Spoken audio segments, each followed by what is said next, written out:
मैं एक बात आपसे कहना चाहता हूँ। नौजवान लोग बोल बैठे, राष्ट्रीय अध्यक्ष जी कुछ ज्यादा ही उत्साहित थे। मैं चुनाव करा करके सुल्तानपुर से आया और मैं यकीन दिलाता हूं कि सुल्तानपुर मेनका गांधी हार रही है। पूरी ताकतें लगी थी।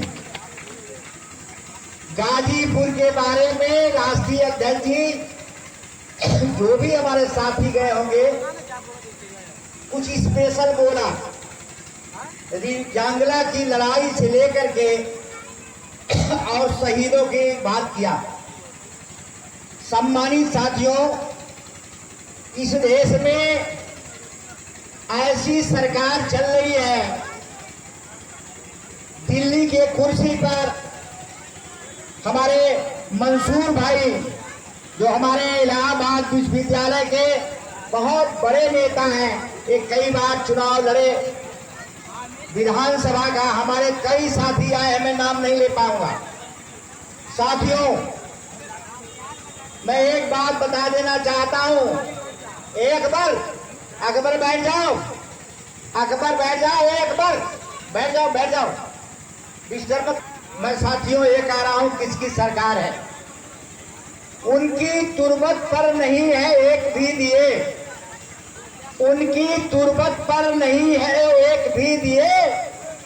जिनके खून से जलते थे चिरागे वतन, लहलहा रहे हैं मकबरे उनके जो बेचा करते थे शहीदों का कफन। ऐसे मैं गाजीपुर का रहने वाला हूं।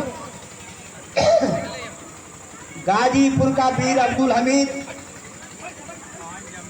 ब्रिगेडियर उस्मान पर भी लोग टीपा टिप्पणी करते हैं। नौजवान, एक गाजीपुर के नौजवानों को चुल्लू भर पानी में डूब मरना पड़ना चाहिए जो लोग कहते हैं।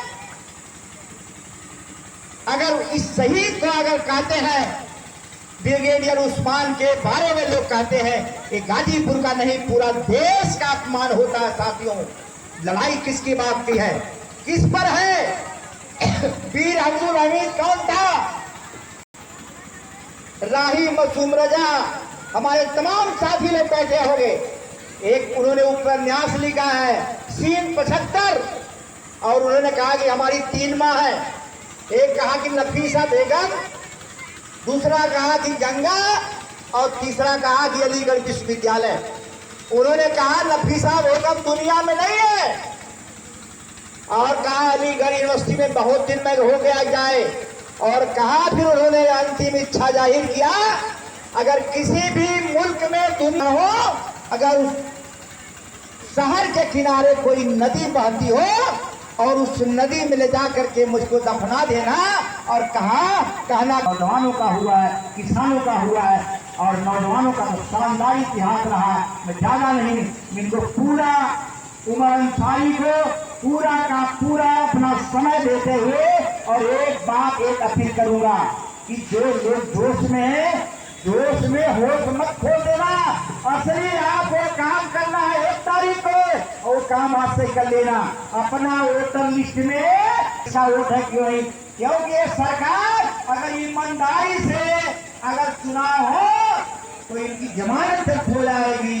और जो भी ये काम कर रहे हैं डरवा के धमका करके, बहुत से लोग ये चल रही है मीटिंग चल रही है ना, आरएसएस का एजेंट कोई ना कोई बैठा होगा।